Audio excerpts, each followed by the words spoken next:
Hey guys, welcome to my Halloween series. I'm reacting to a whole bunch of classic horror movies with a husky voice and everything. I'm not feeling too good, but you know, the show must go on. So these films are films that I recommend you checking out if you love horror, especially leading up to this Halloween season. These are films that kind of formulated my love of horror when I was a kid, and I've seen all of these multiple times because they are near and dear to my heart. I just enjoy them so much, and most of these films I have watched recently as well, so they really do kind of stand the test of time. So the one we're checking out today is a pretty scary one for me. I saw this one when I was about 15 or 16. My parents and I went away on holidays and were staying in a hotel up in Queensland. And of course they had a movie channel. So it was late at night, I was just flicking through some of the movies, and I caught a certain scene in this movie, and it scared the bejesus out of me. I was just like, what the fuck is this? I never want to see that movie. And obviously I did, and I fell in love with it. But it is pretty hard to watch. It really is a scary one. It doesn't have any humor or levity about it. It is a straight-laced horror film written and directed by Clive Barker, who also wrote the book this was based on called The Hellbound Heart, which was a novella. He wrote the script and then kind of delivered one of the scariest movies I've ever seen. So if you're into horror and Halloween's upon you and you want to check out a pretty scary movie, then this is the one to check out from 1987. It spawned a whole bunch of sequels, but honestly this one and part 2 are only the ones really worth checking out. There is one with Henry Cavill in it, Superman. I don't remember which one, so I can't really tell you, but yeah, check out his movie page on IMDb and you'll find out. But yeah, they're not good, but this one is good. So let's just check out the trailer now. 3, 2, 1, go. The cast is good in this one, the special effects, and the whole concept of the story, man. Future of horror. And it is. His name is Clive Barker. I've not read a lot of his works. I've read some, but I'm more into Stephen King. But this movie, first time I watched it, and then that scene that I'd seen appeared in this, I was like, okay, because I had no idea what the movie was called. It traumatized me just as much that second time. Hellraiser. Beyond any terror you have imagined. Introduces the worlds to Pinhead. A nightmare. And the Cenobites. No. Unlike anything you have witnessed. Oh man. Is born. So this is the scene here. Within these walls, the thing in the hallway. the unholy is unleashed. The thing chasing the girl down the hallway. I freaked out. Yep. Hellraiser, a film by Clive Barker. Oh. He'll tear your soul apart. Good God, you're terrifying, Pinhead.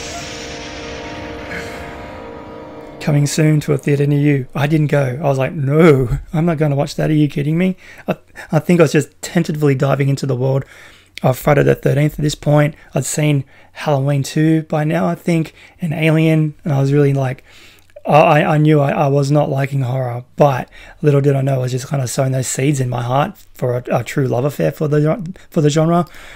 But yeah, when I was an unsuspecting 14 or 15-year-old kid and I saw that scene, I was just like, God damn it, it gave me nightmares. I couldn't go back to sleep.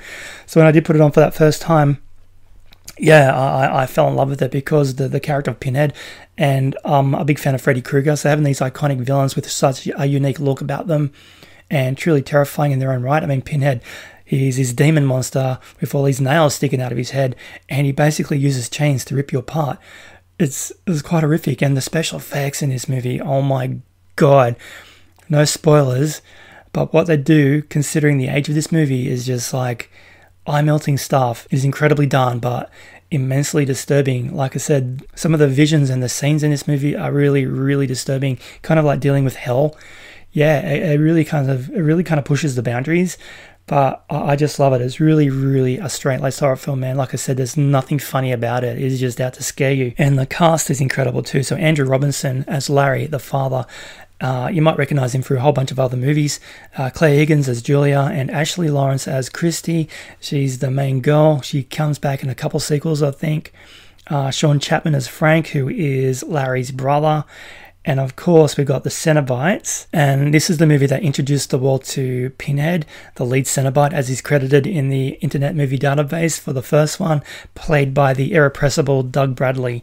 Much like Robert Englund as Freddy Krueger, Doug Bradley really kind of gets that role and owns it. He becomes Pinhead. So he does kind of come back in all the sequels. They've made one recently that was a new one. I can't recall if it's a remake or not, but there was another actor under the makeup and it just looked different and felt different. So that's the thing about these remakes. The horror movie icons of these films are really captured in their personalities by the performers under the makeup, and they can't be reproduced.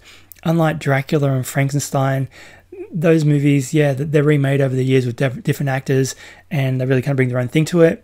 But so far in my history of these horror films, the remakes really kind of do fall short.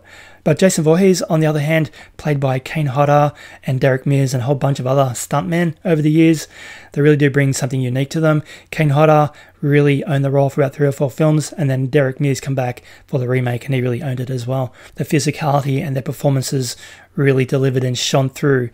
But like Freddy and Pinhead, these characters are really based on their personalities. It's really kind of hard to replicate. So Clive Barker was an author. He was writing books. He wasn't really about directing, but he wanted to take ownership of this thing. So the film does have its faults. It's not without, a few flaws here and there. But for its tone and atmosphere, it really kind of grabs you by the throat and shakes you up. So Hellraiser, if you're not seen it, get on it. Fans of the film, you know what I'm talking about. Anyway, time to dive into the next reaction. Catch you then. Thanks for watching.